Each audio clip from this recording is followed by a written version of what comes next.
Government schools 27,000 ఉన్న స్కూల్స్ని తీసేసి ఓన్లీ 4,000 స్కూల్స్ మాత్రమే ఉంచుతా, 23,000 స్కూల్స్ని తీసేస్తా అనేసి చెప్తున్నారు. మరి మధ్యతరగతి అంటే సామాన్య ప్రజలు గవర్నమెంట్ స్కూల్స్కి పిల్లల్ని పంపించే పరిస్థితి ఉన్నది. మరి ఈ స్కూల్స్ తీసేస్తే ఆ పిల్లలు ఎట్లా చదువుకోవాలి? అయితే ప్రధానంగా విద్య అనేది ఏదైతే ఉందో స్కూళ్ళు తీసేస్తామంటే ఇది ఈ రోజుతో వచ్చింది కాదు.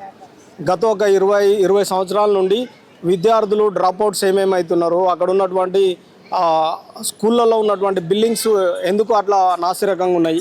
సో అన్ని కోణాలు ఆలోచించి విద్యార్థులు తల్లిదండ్రులు ఎవరైతే ఉంటారో వాళ్ళు పంపించడానికి అనాసక్తి చూపించారు ఫస్ట్. ఇప్పుడేంటంటే కొంత ఆ భవనాలు ఏదైతే ఉన్నాయో వాటిని మోడిఫై చేయాలి, కొంత అవి చేయాలని గత గవర్నమెంట్ కొంత సున్నాలు వేపి అవి చేపించి కొంత చేసింది. కానీ ఆ వచ్చిన నిధులు ఏదైతుందో వీళ్ళు తినడమే సరిపోయింది కింద ఉన్నటువంటి నాయకులు. ఇప్పుడేంటంటే ఈ మధ్యలో రేవంత్ రెడ్డి గారు ఏంటంటే ఇంటిగ్రేటెడ్ స్కూల్ అని చెప్పి నియోజకవర్గానికి ఒకటి చేయాలని రీసెంట్గా ఆరుట్లలో ఒకటి ఓపెన్ చేశారు. సో గ్రామంలో ఉన్నటువంటి విద్యార్థుల తల్లిదండ్రులు కూడా ఇవన్నీ బేరీజ్ చేసుకునే వాళ్ళు ప్రైవేట్ స్కూల్లో పంపిస్తున్నారు. కొన్ని అవకాశాలు లేకపోవడం మూలంగా ప్రభుత్వం ఇవన్నీ ఆలోచించిన తర్వాత కొన్ని కమిటీలు చేసి కొన్ని నిర్మాణాత్మక మార్పులు చేసింది. ఆకునూరి మురళి గారి యొక్క ఆలోచనలు అయితే మిగతా వాళ్ళు చాలా చేసింది. ఈ రకంగా ఉంటే విద్యార్థులు ఈ రకంగా కాదు, కొంత మార్పు చేయాలనేది సీఎం గారితో కూర్చొని మాట్లాడారు. అందులో భాగంగానే ఇంటిగ్రేటెడ్ అవుతుంది. ఇవన్నీ చాలా వచ్చినాయి. గతంలో కూడా ఇంగ్లీష్ మీడియం విద్య కావాలి, తెలుగు మీడియం వద్దు, ప్రైవేట్ స్కూళ్ళలో ఇంగ్లీష్ మీడియం ఉంది, ఇక్కడ తెలుగు మీడియం అయితే ఏడ చదువుతారని చెప్పి అప్పుడు చేస్తే గురుకులాలలో కొత్త గురుకులాలు ఏర్పడడం, కంచె సార్ లాంటి వాళ్ళు చాలామంది ప్రయత్నాలు చేస్తే అప్పుడు ఆ గురుకులాలు వచ్చినాయి. దానికి తోడు గవర్నమెంట్ ఏర్పడ్డ తర్వాత బీఆర్ఎస్ కూడా కొంత స్కూళ్ళ మీద శ్రద్ధ పెట్టకపోవడం మూలంగా కొంత ఇబ్బంది అయింది. ఇప్పుడు రేవంత్ రెడ్డి గారు వచ్చిన తర్వాత వీళ్ళందరూ చదువుకునే వాళ్ళు ఎంతమంది ఉన్నారు, ఆ భవనాలు ఎట్లా ఉన్నాయి, ఆ పరిస్థితి ఎట్లా ఉంది, చదువుకున్న విద్యార్థులు నాణ్యమంగా విద్య ఉండాలి, ఫుడ్ మంచిగా ఉండాలి, బ్రేక్ఫాస్ట్ ఉండాలి, తర్వాత ఉండాలి ఉద్దేశంతోనే కొత్త తీసుకొచ్చినాం. అంటే పాత వాటిని తీసేద్దామని కాదు ఉద్దేశం. కొత్తవి ఉండాలి, పాతవి కూడా ఉండాలి అనేదే ప్రభుత్వం కాన్సెప్ట్. పాతవి ఉంటే పాత దాంట్లో స్ట్రెంత్ ఎంతమంది ఉంది, పిల్లలు తక్కువ ఉన్నారు, ఇది ఉన్నది. మరి వీళ్ళు తక్కువ ఉన్న దాంట్లో ఇది వీళ్ళను ఇంకో స్కూల్కు పంపించడం, దానికి దగ్గర నియర్ బై ఉండి చేయడము, వాళ్ళకి బస్సు ఏర్పాటు చేయడం, ఇవన్నీ ప్రయత్నాలు చేస్తుంది గవర్నమెంట్. మంచిదే, ఎందుకంటే ఒకటే క్యాస్ట్, ఒకటి ఎస్సీ కానీ ఎస్టీ కానీ బీసీ సపరేట్ ఉన్నాయి. అవన్నీ కాకుండా అందరినీ ఒకటే చేయాలనేది కాన్సెప్ట్ బాగుంది. ఆ నియోజకవర్గంలో పెడితే ఒకే దగ్గర 1,500, 2,000 మంది, 3,000 మంది పిల్లలు చదువుకుంటారు, తప్పేం లేదు. అది ఒక 30 మంది 35 మంది క్లాస్ కోడ్ ఉండగలిగితే సరిపోతుంది. మరి ఈ స్కూళ్ళను ఏం చేయాలి అనే క్వశ్చన్ వస్తుంది. ఆ స్కూళ్ళను మరి పాత భవనాలు ఉన్నాయి, మరి అవి కూడా కొత్తగా చేయాలి కదా. వాటిని డిస్మెటల్ చేసి కొత్త భవనాలు కట్టి ఒక ప్లేవే స్కూల్ లాంటి ఒక చిన్న పిల్లలకి వాళ్ళకి గాంక చేయగలిగితే బాగుంటుంది అనేది నా ఉద్దేశం. అంటే ఇప్పుడు నిరుద్యోగులు కూడా రోడ్ల మీదకి వచ్చి మరి ఉద్యోగాలు లేక నోటిఫికేషన్ వేయాలి అనేసి ధర్నాలు చేస్తున్న పరిస్థితి కనిపిస్తుంది. మరి దీన్ని ఎట్లా చూడాలి? ఎందుకు ఉద్యోగాలు ఇప్పటివరకు జాబ్ క్యాలెండర్ రిలీజ్ చేయలేదు అనేసి అంటారు?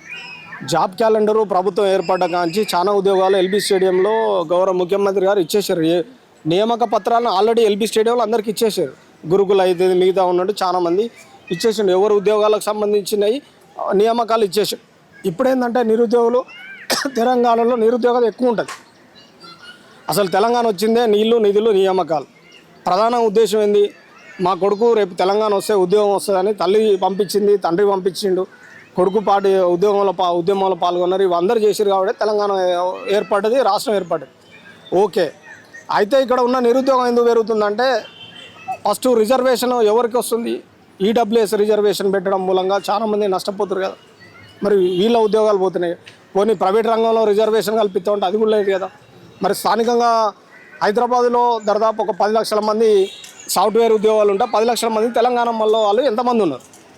లేరు కదా. మరి వీళ్ళందరికీ ఎందుకు ఆ స్థానికంగా ఉన్నటువంటి కంపెనీలు ఉద్యోగాలు లేకపోతుంది? సెక్యూరిటీ గార్డు కానుండి స్టార్ట్ చేస్తే CEO వరకు వేరే రాష్ట్రం వాళ్ళే ఉన్నారు తప్ప నార్త్ ఇండియన్స్ అయితేంది, సౌత్ అయితేంది, మిగతా వాళ్ళు చాలామంది ఉన్నారు. మరి ఇక్కడ తెలంగాణలో స్థానికంగా ఉన్న వాళ్ళకి చదువు లేదా? అందరికి ఉన్నాయి, స్కిల్స్ ఉన్నాయి, చదువు ఉన్నది, అన్నీ ఉన్నాయి. మరి ఎందుకు తీసుకుంటలేరు? ఏదో స్కిల్ లేదని కారణాలు చూపించడం, ఈ లోకల్గా ఉండకుండా వాళ్ళ సేఫ్టీ కోసం వాళ్ళు చేస్తున్నారు. ఇది తప్పు అంటున్నాను నేను. కంపెనీలు స్థానికంగా ఉన్న వాళ్ళు ఖచ్చితంగా బరాబర్ ఉద్యోగాలు ఇవ్వాల్సిందే. వాళ్ళకి చదువు రాదా, వాళ్ళకి ఇంగ్లీష్ రాదా, చదువు రాదా, కమ్యూనికేషన్ స్కిల్స్ లేవా, ఎందుకు ఇస్తలేదు? మరి ఇది ప్రభుత్వం కొంత చొరవ తీసుకొని దమ్కి ఇవ్వాలి. కొంత కంపెనీలకు ఇవ్వగలిగితే వాళ్ళని తీసుకోగలుగుతారు. అప్పుడు కొంత నిరుద్యోగంలో ఏదైతుందో వ్యతిరేకత తగ్గుతుంది. ఎందుకంటే ఒక 50,000, 60,000, 70,000, ₹1,00,000, 2,00,000 కూడా ఇస్తున్నాయి జీతాలు కంపెనీలు, ప్రైవేట్ కంపెనీ. మరి ఒక 50,000, 60,000, 70,000 వస్తే కుటుంబం బాగుపడుతుంది కదా. మరి అది ప్రభుత్వమే చేయాలి, అది కూడా బాధ్యత. మరి ఇప్పుడు దిల్సుఖ్ నగర్లో చూసుకున్నట్టయితే కానీ, ఇప్పుడు అమీర్పేటలో చూసుకున్నట్టయితే కనుక నిరుద్యోగులు చాలామంది కోచింగ్ సెంటర్లకు వెళ్ళి మరి కోచింగ్ తీసుకుంటున్నటువంటి పరిస్థితి, పోలీసు ఉద్యోగాల నియామకాలు వస్తారు. మరి దాదాపు గత ప్రభుత్వంలో అయితే 15,000, 20,000 పోస్టులు రిలీజ్ చేసిన పరిస్థితి. మరి ఈ ప్రభుత్వం చేసినట్టయితే కనుక కేవలం 5,000 పోస్టులు రిలీజ్ చేసి జాబ్స్ రిలీజ్ చేశామని చెప్పడం జరుగుతుంది. దీనివల్ల నిరుద్యోగులు బయటకు వచ్చి మరి కనీసం ఆ గత ప్రభుత్వం ఎంత ఇచ్చిందో అన్ని ఉద్యోగాలన్నా మాకు ఇవ్వాలి అనేసి చెప్తున్నారు. మరి ఎందుకు ఇవ్వట్లేదంటారు? ఇవ్వట్లేదంటే ఖాళీలు కావాలి కదా. ఇప్పుడు గతంలో వేసిన వాళ్ళు రిటైర్మెంట్ కావాలి, వాళ్ళు వెళ్ళిపోవాలి, తర్వాత వాళ్ళ స్థానంలో కొత్తలకు ఇవ్వాలి. ఎందుకంటే ఉద్యోగాల కల్పన, ఎంప్లాయ్మెంట్ క్రియేట్ చేయడం, ఫస్ట్ ఉన్న ఉద్యోగాలు ఏమేమి ఉన్నాయి అవన్నీ లెక్కలు వేసుకుంటారు. బీఆర్ఎస్ టైంలో తెలంగాణ రాష్ట్రం ఏర్పడిన తర్వాత చాలా ఉద్యోగాలు ఖాళీ ఉన్నాయి కాబట్టి ఎమ్మటే నోటిఫికేషన్ వేసారు. వచ్చిన తర్వాత పోలీసు ఉద్యోగాలు ఎన్నెన్ని ఖాళీ ఉన్నాయి, ఎవరో రిటైర్మెంట్ అవుతారు, ఎంతమంది ఉన్నాయని ఎప్పటికప్పుడు గవర్నమెంట్ ఆలోచిస్తుంది. అవన్నీ చేసుకొని ఏ రోజు వరకు మేము ఇవ్వగలుగుతాం అనేది కూడా చెప్తున్నది. అది చేయగలుగుతారు.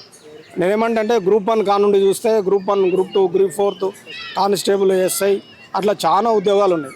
అవన్నీ నింపగలగాలి. జాబ్ క్యాలెండర్ ఏదైతే వేసారో డే 1 కాంచే ప్రజా దర్బార్లో ఎంప్లాయ్మెంట్ ఎవరైతే నిరుద్యోగులో వాళ్ళందరూ రమ్మని చెప్పి ఓపెన్గా వాళ్ళు ఈరోజు ప్రమాణ స్వీకారం చేసి రేపే మీటింగ్ పెట్టారు ప్రజా దర్బార్, ఇప్పుడున్న డిప్యూటీ సీఎం గారి ఇంట్లో. మరి అదంతా ఉన్నారు కదా. వీళ్ళు రెగ్యులర్గా అందరికీ ప్రభుత్వ ఉద్యోగాలు రాకపోవచ్చు. అందరికీ రావాలంటే జనాభా ఎక్కువ ఉంది కాబట్టి ఎగ్జామ్స్ అయితే వాళ్ళు క్రైటీరియా చెక్ చేసుకుంటారు కాబట్టి కొంత ప్రైవేట్ ఎంప్లాయ్మెంట్ కూడా కావాలి. వేరే కంట్రీలో అందరు ప్రభుత్వ ఉద్యోగాలు చేస్తారు. మరి వాళ్ళు ఎట్లా రిచ్ అయింది కంపెనీ? వేరే కంట్రీలో అందరు రిచ్ ఉన్నారు, పేదల్లో వాళ్ళేరుగా. మరి ఇక్కడ ఎందుకు ఉన్నారంటే లోపాలు ఉన్నాయి, ఎక్కడెక్కడ ఉన్నాయో అవి ప్రభుత్వం ఒక సైకాలజిస్టులు, ఒక సోషాలజిస్టులని తర్వాత ఉన్నటువంటి వీళ్ళందరిని పెట్టుకొని ఎప్పటికప్పుడు వాళ్ళని బేరీజ్ చేసుకొని అడగగలిగితే ప్రభుత్వంలో ఉన్న సమస్యలు చాలా తగ్గగలుగుతాయి. వ్యతిరేకత వస్తుందంటే లోపాలు కొన్ని లోపాలు ఉండగలిగితేనే వ్యతిరేకత వస్తుంది. అది ఏ గవర్నమెంట్ ఉన్నా వాటిని చూసుకోగలిగితే మాత్రం తగ్గించవచ్చు. చదువుకున్న ప్రతి ఒక్కరికి ఉద్యోగం ఇవ్వాలనేది ప్రధాన డిమాండ్. అది చేయాల్సింది, తప్పేం లేదు. అది దానికోసం ఎవరైనా అడుగుతారు, ప్రశ్నిస్తారు, తప్పేం లేదు.